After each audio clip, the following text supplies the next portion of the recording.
महानगर पालिका का जो इलेक्शन डिक्लेयर हुआ है, पूरे महाराष्ट्र के मुतअद्दिद शहरों में समाजवादी पार्टी अपने एजेंडे के मुताबिक इलेक्शन में उतर रही है। जैसा कि हिंदुस्तान भर का सेकुलर तबका इस बात से वाकिफ़ है कि बीजेपी से लोहा लेने का काम पूरे हिंदुस्तान में अगर कोई ताकत से कर रहा है तो समाजवादी पार्टी के लीडर अखिलेश यादव हैं। और महाराष्ट्र के अंदर जब भी किसी भी शहर में अक़लियतों के ऊपर या दबे पिछड़े के ऊपर कोई जुल्म और ज़्यादती होती है तो महाराष्ट्र समाजवादी पार्टी के सदर अबू आसिम आज़मी वहाँ पहुंचकर मजलूमों की दादरसी करते हैं और उनको इंसाफ मिले इसके लिए जद्दोजहद करते हैं। मालेगांव शहर में भी समाजवादी पार्टी शुरू दिन से निहाल साहब के खानवादे से आज तक कभी भी किसी भी वक्त फ़िरका परस्तों से समझौता नहीं किए। हमेशा इस शहर में जब जब कोई मुसीबत या फ़िरका परस्तों की तरफ से कोई आफत आती है, समाजवादी सीना सपर होकर उसका मुकाबला करती है। उसकी एक सीधी सी मिसाल है कि जिस वक्त शहर का बच्चों और ख़वातीन का जो हॉस्पिटल ट्रांसफ़र हो रहा था आउटर में, तो समाजवादी के ही वर्कर और उनके लीडरान थे जो शिवाजी के मुजस्समे के पास धरना देकर उस ट्रांसफ़र होने वाले हॉस्पिटल को रुकवाए थे। आज समाजवादी पार्टी जो इलेक्शन में उतर रही है तो उसके पेश नज़र ये बात ख़ास तौर से है कि जिस तरीके से किरीट सोमैया जैसा शख्स शहर में आकर धांधली करके अलग अलग मुद्दों पर शहर को बहका कर परेशान करने की कोशिश कर रहा है, तो ऐसे हालात में समाजवादी पार्टी अपनी भूमिका निभाने के लिए पूरी तरह तैयार है और ऐसे उम्मीदवारों को मैदान में ला रही है जो पढ़ा लिखा हो, बाशऊर हो, तजुर्बेकार हो। और इस सिलसिले की दूसरी कड़ी पहली कड़ी के तौर पर 8 उम्मीदवारों का इससे पहले डिक्लेयर पार्टी की तरफ से हो चुका था। आज दूसरी लिस्ट जारी हो रही है। इस लिस्ट में हम लोगों ने 6 उम्मीदवारों को नाम डिक्लेयर करना है।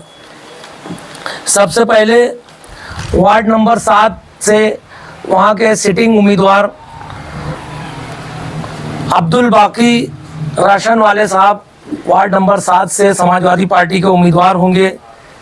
उसके बाद वार्ड नंबर 7 से मोहम्मद मुस्तकीम मोहम्मद मुस्तफ़ा डिग्निटी वार्ड नंबर 7 से उम्मीदवारी करेंगे। वार्ड नंबर 7 में तीसरी जो लेडीज़ उम्मीदवार होगी साजिदा बानो शेख कलीम, मालेगांव शहर पार्लियामेंट्री बोर्ड ने उस वार्ड से साजिदा बानो शेख कलीम का नाम तय किया है। शेख कलीम शेख करीम।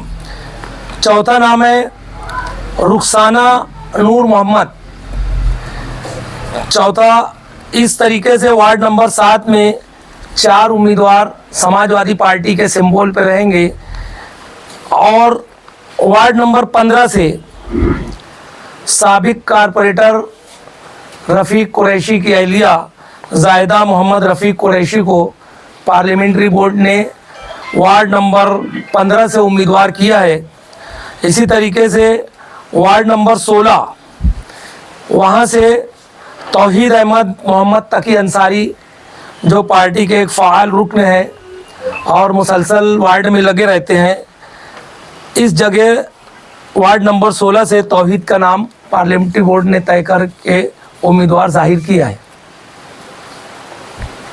एक बार ऐसे ही हो रहा है 15-16 में जहाँ पर ऑलरेडी उम्मीदवार है आपके फिर भी आप उम्मीदवार दे रहे हैं। वार्ड नंबर 16 में हमने पहले भी डिक्लेयर किया था कि वार्ड नंबर 16 में हमारा दोस्ताना मुकाबला रहेगा और वहाँ पर इससे पहले याह्या अब्दुल जब्बार के नाम का ऐलान हो चुका है।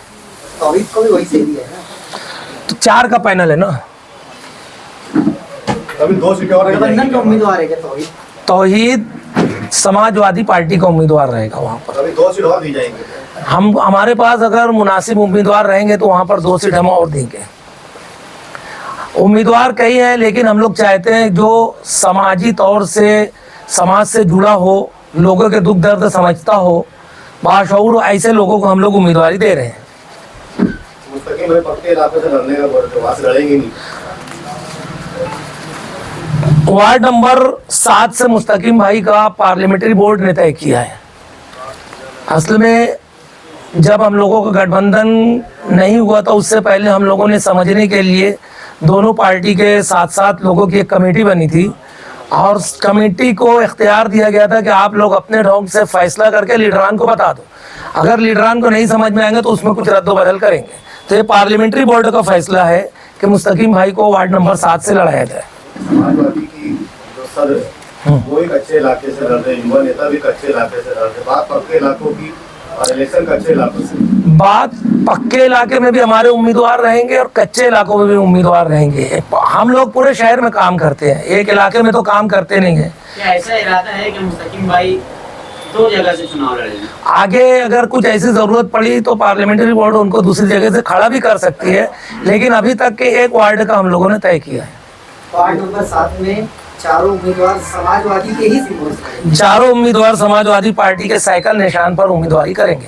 ये जो 2 लेडीज नाम है जरा उसको खुलासा कर दीजिए, मतलब वो रुखसाना है और दूसरा एक है साजिदा बानो,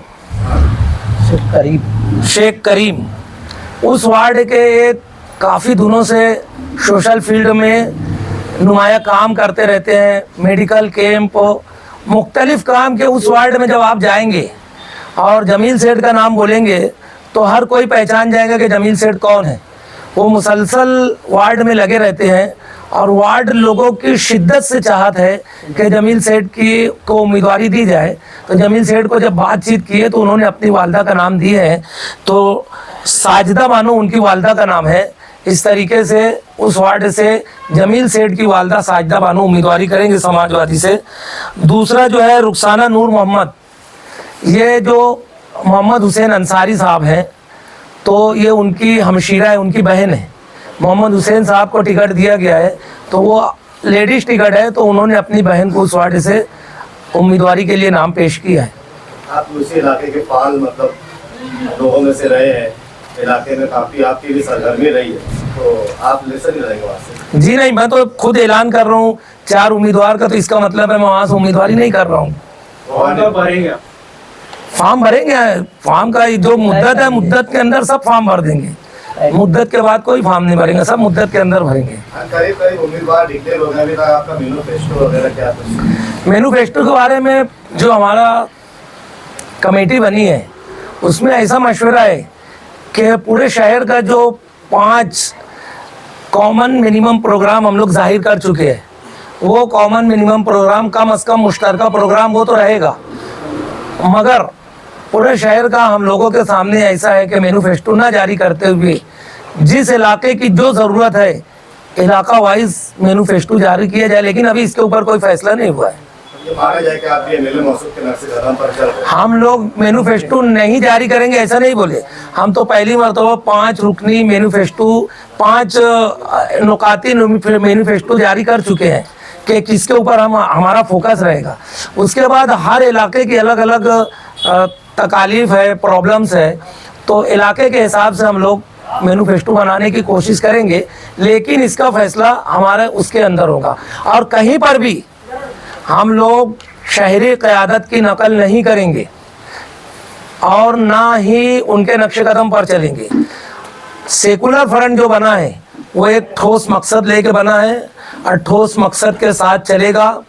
आप देख लीजिए, हम लोग अपना जो प्रोग्राम जो डिक्लेयर किए उसके ऊपर चल रहे हैं और हम लोग तो नहीं चाहते उनके खिलाफ कुछ बोलना, लेकिन इतना मुफलिस शहरी की आदत इस कदर मुफलिस है कि उनके पास उम्मीदवार नहीं है। हम लोगों के पास जो टूट के जा रहे हैं उनको उम्मीदवारी दे रहे हैं, इसको बांझ लीडरशिप बोलते हैं। वार्ड नंबर 7 में फारूक कुरैशी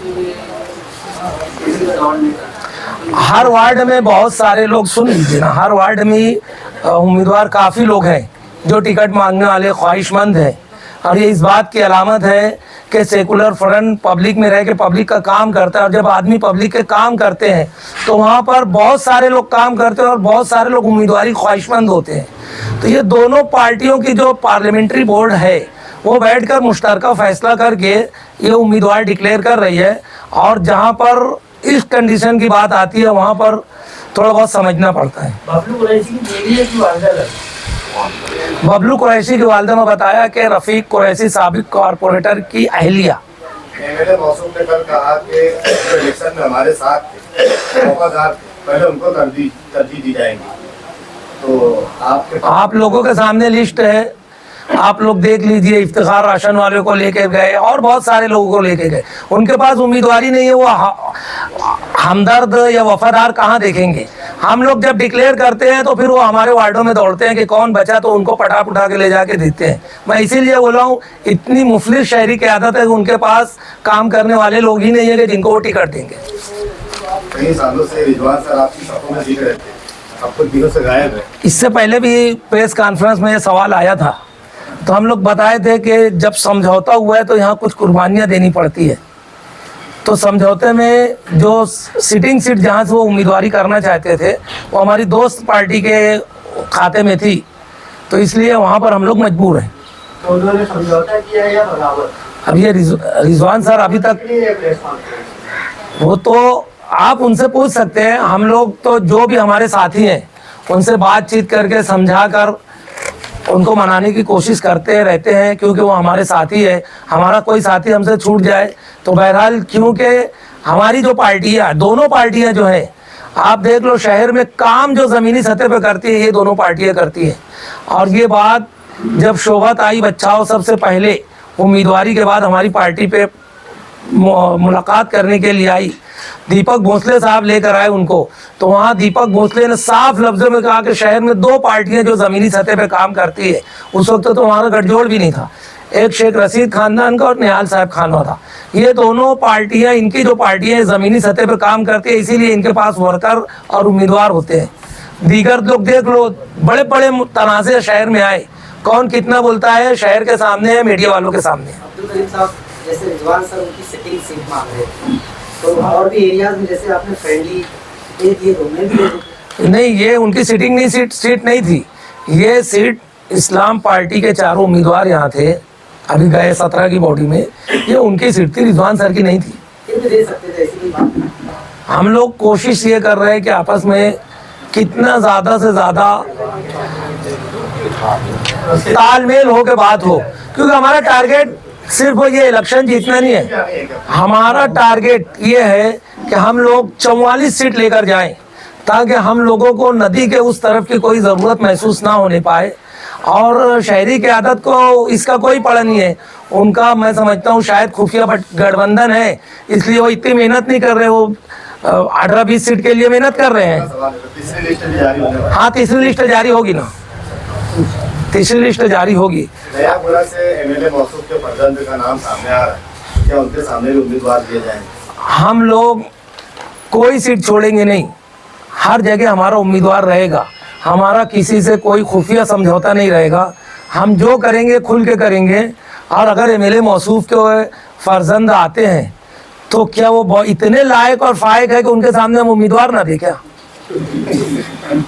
नहीं तो जिस वक्त अगर उनको उम्मीदवारी डिक्लेयर करेंगे, मीडिया के नुमाइंदों से गुजारिश रहेगा डायरेक्ट उनसे शहरी मसाइल पर उस पर सवाल करना, तो क्या कितना जवाब देंगे, कितनी लायकी है, उस वक्त आवाम के सामने आ जाएगी।